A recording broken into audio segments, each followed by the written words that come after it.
নমস্কার। পশ্চিমবঙ্গে হয় প্রচুর পরিমাণে শূন্যপদ তৈরি হয়েছে, না হয় আমাদের পশ্চিমবঙ্গ ছেড়ে যারা আগে চাকরি করতেন তারা পালিয়ে গিয়েছেন।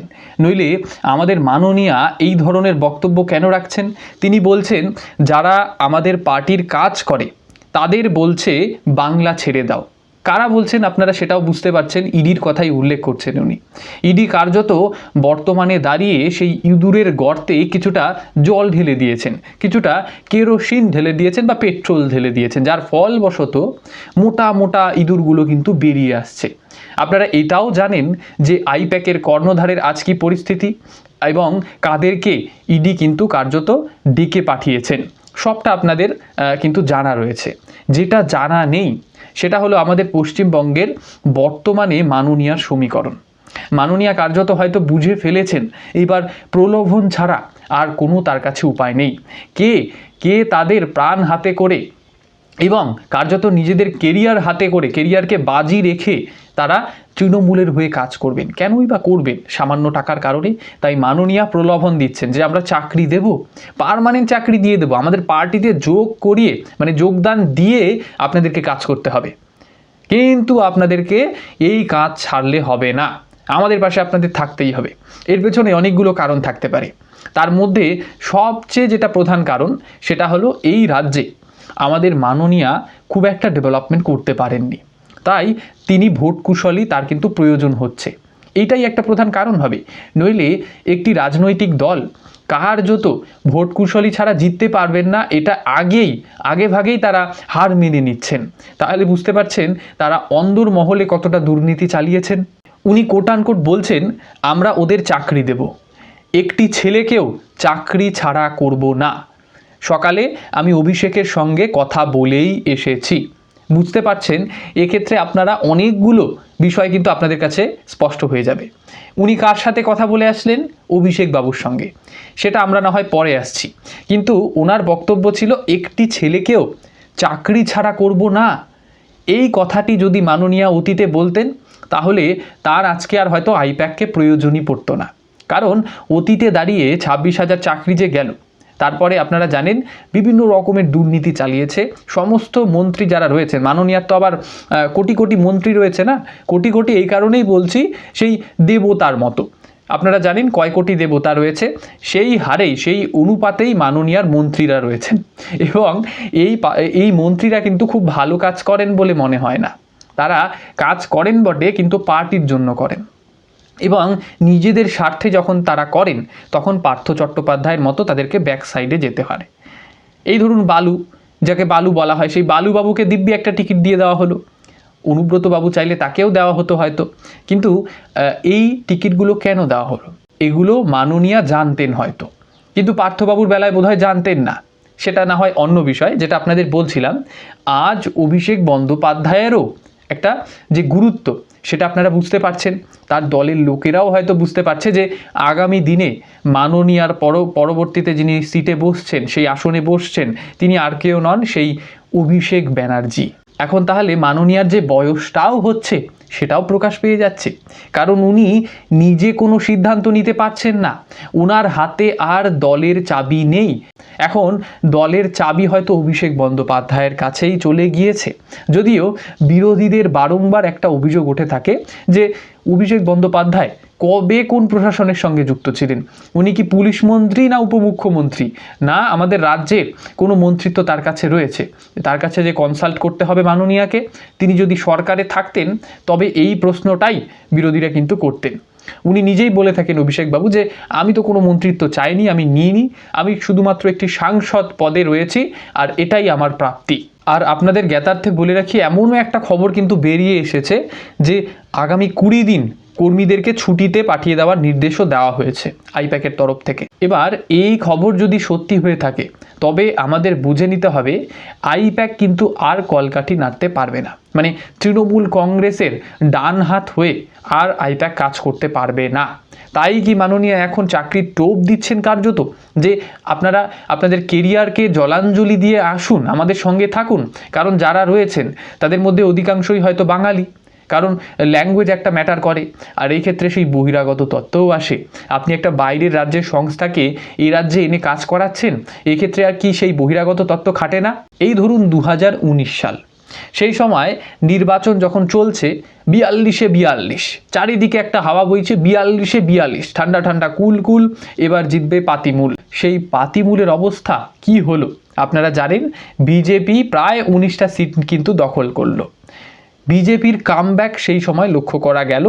সেই সময় দাঁড়িয়ে মাননীয়া অনুধাবন করলেন যে আমাদের দুর্নীতির ঘড়া এবার পূর্ণ হয়েছে, তাই আমাদের আইপ্যাককে এবার নিয়ে আসতে হবে।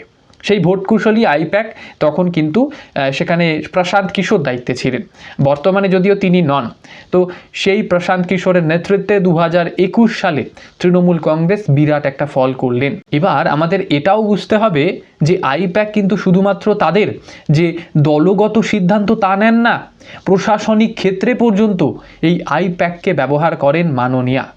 প্রার্থী বাছাই থেকে শুরু করে আপনি কাকে কোন পদে রাখবেন, সমস্তটাই নিয়ন্ত্রণ হয় এই আইপ্যাকের দ্বারা। প্রশাসনিক ক্ষেত্রেও খুবই সতর্কভাবে বলছি, কারণ আপনি দেখুন এই দিদিকে বলো কর্মসূচি কারা নিয়ে এলো? 2019 সালে নাকি এনাদের দ্বারাই অনুপ্রাণিত হয়ে এই দিদিকে বলো আনা হয়েছিল আইপ্যাকের দ্বারাই। তারপরে 2021 সালে বাংলা নিজের মেয়েকে চায়, অর্থাৎ বাঙালি আবেগকে কাজ করানো, বহিরাগত আবেগ যেটা, যে ওরা বহিরাগত তাই ওদেরকে আমরা ভোট দেব না, এই আবেগটা আনা হলো।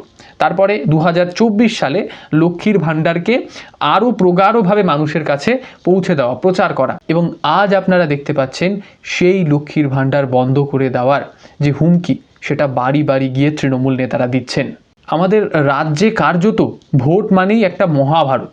এই মহাভারতে কে বিজয়ী হন আর কার পরিস্থিতি করুণ হয় সেটা কিন্তু আগামী ভবিষ্যৎ বলবে। কিন্তু মাননীয়া কার্যত চাপে রয়েছেন, সেটা তার বক্তব্যের মধ্য দিয়েই প্রকাশ পাচ্ছে। তিনি কার্যত এখন প্রলোভন দেখাচ্ছেন মানুষদেরকে, আমাদের হয়ে কাজ করো, আমরা চাকরি দেব। প্রকাশ্যে বলছেন। এগুলো নির্বাচন কমিশনের দেখা উচিত এবং এর বিরুদ্ধে পদক্ষেপও হয়তো গ্রহণ করা উচিত। আপনারা এই বিষয়ে কি ভাবছেন? নিশ্চিতভাবে সুচিন্তিত মতামত আপনাদের লিখে জানাতে ভুলবেন না। এ তো গেল আমাদের রাজ্যের মহাভারত, কিন্তু দেশে কার্যত রামায়ণের মতো পরিস্থিতি তৈরি হয়ে গিয়েছে। আপনারা জানেন ডিলিমিটেশন এবং উইমেন্স রিজার্ভেশন আর সেন্সাস, এই কতকগুলি বিষয় এখন টেলিভিশনে দেখানো হচ্ছে, বিশেষত ইউটিউব চ্যানেলগুলোতেও আপনারা দেখতে পাচ্ছেন এই বিষয়গুলি। কিন্তু কেউ বলছেন না, আসলে পাতি ভাষায় কেউ বলছেন না যে ডিলিমিটেশন কি। দেখুন, লোকসভাতে 543টা সিট রয়েছে।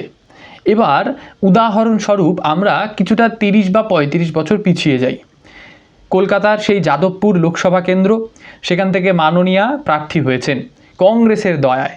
পরবর্তীতে যদিও তিনি বিশ্বাসঘাতকতা করলেন, তিনিও যে কার্যত প্রকারান্তরে মীরজাফর, সেটা কিন্তু আমাদের ভুলে গেলে চলবে না। শুভেন্দু অধিকারীকে বারংবার মীরজাফর বলা হয়, কিন্তু প্রকৃত অর্থে মীরজাফরই কে শুরু করেছেন সেটা আমাদের মনে রাখতে হবে।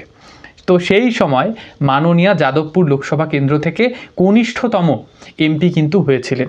সেই যাদবপুর লোকসভা কেন্দ্রের এরিয়াগুলো যখন বর্ধিত হচ্ছে, সেখানকার ডেমোগ্রাফি চেঞ্জ হচ্ছে, তো সেই ক্ষেত্রে আপনি সেখানে সিট সংখ্যাও বাড়াতে পারবেন। সেই একটা হয়তো 2টো সিট হয়ে যেতে পারে। এই যে এরিয়ার যে একটা বাউন্ডারির যে একটা চেঞ্জ, সেটাকেই কিন্তু পাতি ভাষায় আপনারা বলতে পারেন ডিলিমিটেশন। ওয়েস্ট বেঙ্গলে টোটাল সিট 42, ইউপিতে ধরে নিন 80, তামিলনাড়ুতে 39। তো এই যে সিটগুলো, এই ধরুন 39টা সিট বেড়ে গিয়ে হয়ে গেল 50টা। তো এইগুলো হয় কিন্তু ডিলিমিটেশনের দ্বারা। এবার আপনারা ভাবছেন হয়তো অসুবিধাটা কি আছে, ডিলিমিটেশন তো করাই যেতে পারে, বিরোধীরা কেন এত কথা বলছেন? এর পেছনে অনেকগুলো সমীকরণ রয়েছে, রাজনৈতিক সমীকরণ। কিন্তু তার আগে আপনাদের বুঝতে হবে লজিকটা কি কাজ করছে এখানে। যদি আমরা সেন্সাস না করি তবে আমরা ডিলিমিটেশন করতে পারবো না, আর ডিলিমিটেশন যদি না করতে পারি তবে উইমেন্স রিজার্ভেশন করতে পারবো না। কারণ উইমেন্স রিজার্ভেশন করতে গেলে এক্সট্রা আরও কতকগুলি সিটের প্রয়োজন হবে। এটার পেছনেও একটা লজিক কাজ করে। সেক্ষেত্রে সমস্ত রাজনৈতিক দলের স্বার্থ এখানে রয়েছে, কিন্তু কেউ সেটা বলছেন না। স্বাভাবিকভাবেই আপনাদের মনে একটা প্রশ্ন জাগে যে 543টা সিটের মধ্যেই মহিলাদেরকে রিজার্ভেশন দেওয়া যায়, কিন্তু কেন রিজার্ভেশন দেওয়া হচ্ছে না? এই যে 543টা সিট, এর মধ্যে আপনি মহিলাদেরকে অন্তর্ভুক্ত করছেন, তাহলে কেউ যখন এসেছেন তাহলে কাউকে তো বেরোতে হবে। মানে বিজেপি বা তৃণমূল কংগ্রেস বা কংগ্রেস, তাদের যারা মেল ক্যান্ডিডেট রয়েছে অর্থাৎ পুরুষ এমপিরা, তাদেরকে তো পদ ছাড়তে হবে। এবার সেই পদে কিন্তু মহিলাদেরকে আনা হবে। এবার আপনি ভাবুন, যারা পদটা ছাড়লেন, যে পুরুষ ক্যান্ডিডেটরা পদটা ছাড়লেন, তাদের তো মনে একটা গোসা হবে, তারা কার্যত দলটাও ছেড়ে দিতে পারেন বা রাজনীতিই ছেড়ে দিতে পারেন। এই ভেবে কার্যত 850টা সিট করার ভাবনায় রয়েছে মোদি গভর্নমেন্ট। এতে করে রাজ্যের যে আঞ্চলিক দল, তাদেরও কিন্তু ক্ষমতা বৃদ্ধি পেত। আপনারা প্রকারান্তরে ভেবে দেখুন যে রাজ্যে তৃণমূল কংগ্রেস রয়েছে, আমাদের সিট সংখ্যা যদি 42 থেকে সেটা 80 হয়ে যায় বা 84 হয়ে যায়, তবে দাঁড়িয়ে কাদের লাভ হবে বেশি? মাননীয়ারা তো অনেকগুলো এমপি নিয়ে তাদের লোকসভাতে ভয়েস আরও স্ট্রং হবে। তারা ভোটের প্রাককালে এটা বোঝাতে চাইলেন যে তারা বিজেপির বিরুদ্ধে, কংগ্রেসের সাথে আছেন কি না আছেন পরের কথা, কিন্তু তারা বিজেপির বিরুদ্ধে। আর মাননীয়া তো আগে ভাগে অতীত থেকেই বলে আসছেন যে আমরা আমাদের ওই ধরুন 37% লোকসভাতে রয়েছে মহিলা এমপিরা, অলরেডি 50% আমরা পঞ্চায়েতে রেখে দিয়েছি মহিলাদের, সুতরাং আমাদেরকে ওইসব বলে কিন্তু লাভটাভ নেই, আমরা আগে থেকেই সেগুলো করে যাচ্ছি। মাননীয়ার বক্তব্যের সারমর্ম এটাই দাঁড়ায়। এবার আপনি দেখুন যে লজিক্যালি ব্যাপারটা বুঝুন, মাননীয়ার কাছে কজন রয়েছেন মহিলা এমপি, তার মধ্যে এসসি কজন রয়েছেন, এসটি কজন রয়েছেন, এটা আপনারা একবার ভেবে দেখুন। কিছু নাম খুঁজে পেলাম। প্রতিমা মণ্ডল বলে একজন রয়েছেন, উনি জয়নগরের সাংসদ। তারপর ডক্টর শর্মিলা সরকার, উনি বর্ধমান পূর্বের রয়েছেন। এর পাশাপাশি মিতালি বাগ, উনি আরামবাগ থেকে। এনারা সকলেই এসসি ক্যান্ডিডেট। আপনি তো পিছিয়ে পড়া মহিলাদেরকে আগে আনছেন না, তাদেরকে কি একটা টিকিট দিয়ে দিলেই আপনার কাজ হয়ে গেল? আপনি ফ্রন্টে কাদের রেখেছেন? রাজ্যের মানুষ কাদেরকে চেনেন? এই মহুয়া মৈত্রকে চেনেন, যে মহুয়া মৈত্রের সম্পত্তির পরিমাণ 3,50,00,000। আর কাকে চেনেন? আপনি ফ্রন্টে বসিয়ে রেখেছেন সেই মালা দেবীকে, যিনি প্রায় 1,50,00,000 টাকার মাল। এটাও আমাদের ভুলে গেলে চলবে না যে মাননীয়া কিছুটা ভয়েই রয়েছে। আপনারা জানেন, এখন কিছুক্ষণ আগেই বলছিলাম আপনাদের যে প্রলোভন দেখাচ্ছেন, আর বর্তমানে তো এমনও কিছু খবর উঠে এসেছে যে টিএমসির পার্টি অফিস পর্যন্ত দখল করে নিচ্ছে সিপিআইএম, যারা অতীতে শূন্য অবস্থান করছিলেন, তারা এখন কার্যত মাননীয়ার জায়গাটা নিচ্ছেন। মাননীয়া তো মূলত মুসলিম ভোট বেশি পান, তো সেই ভোটগুলোতে এখন সিপিআইএম কিন্তু ভাগ বসাতে শুরু করেছে। কংগ্রেসও কিছুটা পিছিয়ে নেই, আইএসএফ তো রয়েইছে। তারপরে আবার হুমায়ুন কবিরের একটা নতুন পার্টি গজিয়েছে। এবার দেখুন যে চেনা ছবি আমরা কি দেখি, দলবদল। এটা আমাদের চেনা ছবি যে ভোটের প্রাককালে প্রচুর পরিমাণে দলবদল হয়ে থাকে, কিন্তু কি দেখতে পাই আমরা যে শাসক দল ছেড়ে অন্যরা কি বিরোধী দলে যান? না, বরং বিরোধী দল ছেড়ে বহু নেতারা কিন্তু শাসক দলে যোগ দেন। দেখা যাচ্ছে তৃণমূল কংগ্রেসের প্রায় 400টি পরিবার তারা কিন্তু তৃণমূল কংগ্রেস ছেড়ে দিলেন এবং সিপিআইএমে যোগ দিয়ে ফেললেন। 400টি পরিবার মানে মোটামুটি ধরে রাখতে পারেন 1600 মেম্বার। তো 1600 ভোট তারা কিন্তু হারালেন। আপনারা বুঝতে পারছেন, 1000-2000 ভোটে কিন্তু কিছু সিট প্রচুর পরিমাণে হারার প্রবণতা আমরা দেখেছি অতীতের ভোটে। এক্ষেত্রে কি ব্যতিক্রম হবে? কার্যত স্থানীয় কার্যালয় দখল করে নেওয়া হয়েছে। মানে যখনই সেই 400টি পরিবার যুক্ত হয়েছে সিপিআইএমে, তখন সিপিআইএম কি করেছে না, তারা সেখানকার স্থানীয় তৃণমূল কংগ্রেসের পার্টি অফিস দখল করে ফেলেছেন। যে দখলবাজির রাজনীতি তৃণমূল কংগ্রেস অতীতে করতেন, সেটা আজ সিপিআইএম কিন্তু করলো। সব মিলিয়ে পশ্চিমবঙ্গে একটা অভূতপূর্ব পরিস্থিতি তৈরি হয়েছে, যেখানে মাননীয়া ক্ষমতায় আসতেও পারেন আবার নাও পারেন। তবে আসতে না পারার যে দাঁড়িপাল্লায় মাপ নেয়, সেটা কিন্তু একটু বেশি ভার রয়েছে বর্তমানে। কারণ উনি ভয় পেয়েছেন, উনি কিছুদিন আগে খুব হ্যাপি হয়েছিলেন, কারণ একটাই ছিল জানেন আপনারা, সেই সুপ্রিম কোর্টের রায়ে। এবার তিনি আবার কিছুটা স্যাড হয়েছেন। এখন তিনি দেখা যাচ্ছে যে প্রলোভনের একটা মাধ্যম খুঁজে বের করেছেন, যে আমরা প্রলোভন দিয়ে সবাইকে আমাদের পার্টিতে রাখবো এবং কাজ করাবো। এই যে রাজনৈতিক পরিস্থিতি, তা নিয়ে আপনাদের মতামত নিশ্চিতভাবে লিখে জানাতে ভুলবেন না। চ্যানেলে নতুন হলে চ্যানেলটিকে নিশ্চিতভাবে সাবস্ক্রাইব করে বেল আইকনটি প্রেস করবেন। আপাতত অসংখ্য ধন্যবাদ।